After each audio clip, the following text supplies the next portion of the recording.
നിലമ്പൂരിലെ ബി.ജെ.പി സ്ഥാനാർത്ഥിയെ യു.ഡി.എഫ് സംഭാവന ചെയ്ത സ്ഥാനാർത്ഥിയെന്ന എൽ.ഡി.എഫ് സ്ഥാനാർത്ഥി അഡ്വക്കേറ്റ് എം. സ്വരാജ് യു.ഡി.എഫ് ഘടകകക്ഷിയുടെ സംസ്ഥാന കമ്മിറ്റി അംഗമാണെന്ന് അദ്ദേഹം തന്നെ പറഞ്ഞിട്ടുണ്ടെന്നും സ്വരാജ് പറഞ്ഞു.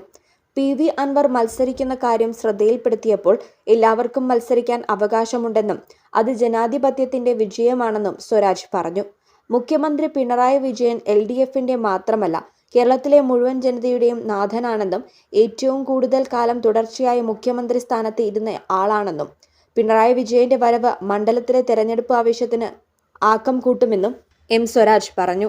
വി.എസ്. അച്യുതാനന്ദനുമായി ബന്ധപ്പെട്ട വിഷയവുമായി ബന്ധപ്പെട്ട് അൻവർ ഉന്നയിച്ച ആരോപണത്തിന് 2016 വി.എസ്. തന്നെ മറുപടി നൽകിയിട്ടുണ്ടെന്നും രാഹുൽ മാങ്കൂട്ടവും പി.വി. അൻവറും തമ്മിൽ നടന്ന രഹസ്യ ചർച്ച ശ്രദ്ധയിൽപ്പെടുത്തിയപ്പോൾ അത് അവരുടെ കാര്യമാണെന്നും അതിൽ അഭിപ്രായം പറയാനില്ലെന്നും എം. സ്വരാജ് വ്യക്തമാക്കി. പല മാധ്യമ സുഹൃത്തുക്കളും ഇത് സംബന്ധിച്ച് ചോദിക്കുന്നുണ്ട്.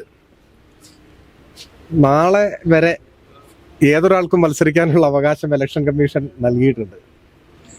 ഒരാൾ തെരഞ്ഞെടുപ്പിൽ മത്സരിക്കുന്നത് ജനാധിപത്യത്തിൽ പൊതുവെ സ്വാഗതം ചെയ്യപ്പെടുന്ന ഒരു കാര്യമാണ്. സ്ഥാനാർത്ഥി എന്ന നിലയിൽ ഞാൻ അക്കാര്യത്തിൽ പ്രത്യേകിച്ച് ഒരു കമന്റും പറയുന്നില്ല. അദ്ദേഹം മത്സരിക്കണമോ വേണ്ടയോ എന്നത് അദ്ദേഹം തീരുമാനിക്കേണ്ട ഒരു കാര്യമാണ്. നമ്മൾ ആ അവകാശം അദ്ദേഹത്തിന് വിട്ടുകൊടുക്കുകയാണ് വേണ്ടത്. ഇടതുപക്ഷത്തെ സംബന്ധിച്ചിടത്തോളം ആര് തെരഞ്ഞെടുപ്പിൽ മത്സരിക്കുന്നു എന്നത് ഞങ്ങളെ ബാധിക്കുന്ന പ്രശ്നമേ അല്ല. ഞങ്ങൾ ജനങ്ങളെ ബാധിക്കുന്ന വിഷയങ്ങൾ ചർച്ച ചെയ്തുകൊണ്ട് ഞങ്ങൾ മുൻപോട്ട് പോകും. മറ്റാർക്കും തെരഞ്ഞെടുപ്പിലേക്ക് കടന്നു വരാവുന്നതാണ്. അക്കാര്യത്തിൽ സ്ഥാനാർത്ഥി എന്ന നിലയിൽ പ്രത്യേകിച്ച് ഒരഭിപ്രായവും ഞാൻ രേഖപ്പെടുത്തുന്നില്ല. പക്ഷെ നിലമ്പൂരിലെ ജനങ്ങളുടെ മുമ്പിൽ കുറെ നാളായി ഒരു സംശയം നിലനിന്നിരുന്നു. ഇപ്പൊ കഴിഞ്ഞ നിയമസഭാ തെരഞ്ഞെടുപ്പെടുത്താൽ ഒരു സീറ്റിൽ പോലും ബി.ജെ.പി കേരളത്തിൽ ജയിച്ചില്ല. പക്ഷെ എല്ലായിടത്തും അവർ മത്സരിച്ചു. അപ്പൊ ജയസാധ്യത നോക്കിയോ വോട്ട് നോക്കിയോ ആയിരുന്നില്ല. കുറെ വർഷങ്ങളായി എല്ലാ മണ്ഡലങ്ങളിലും മത്സരിക്കുന്ന ഒരു പാർട്ടിയാണ് ബി.ജെ.പി, അവരുടെ മുന്നണി. പക്ഷെ നിലമ്പൂരിന്റെ കാര്യം വന്നപ്പോൾ ഒന്ന് അറച്ചു നിന്നതായി മാധ്യമങ്ങൾ റിപ്പോർട്ട് ചെയ്യുന്നു. നിങ്ങൾ തന്നെ റിപ്പോർട്ട് ചെയ്തിട്ടുണ്ട്. മത്സരിക്കുമോ ഇല്ലയോ എന്ന കാര്യത്തിൽ വ്യക്തത ഉണ്ടായിരുന്നില്ല. അപ്പൊ ഇതെന്തുകൊണ്ടാണ് ഇങ്ങനെ എന്ന് നമ്മുടെ സമൂഹത്തിൽ ചോദ്യം ഉയർന്നിരുന്നു.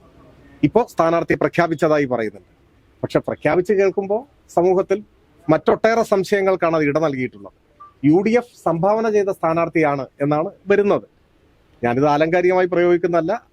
സ്ഥാനാർത്ഥിയായ ബഹുമാന്യനായ അദ്ദേഹം തന്നെ മാധ്യമങ്ങളോട് സംസാരിച്ചത് അദ്ദേഹം യു.ഡി.എഫിലെ ഘടകകക്ഷിയുടെ സ്റ്റേറ്റ് കമ്മിറ്റി മെമ്പറാണെന്നാണ്, അല്ലേ? ആണ്, അങ്ങനെയാണ് അദ്ദേഹം പറഞ്ഞത്.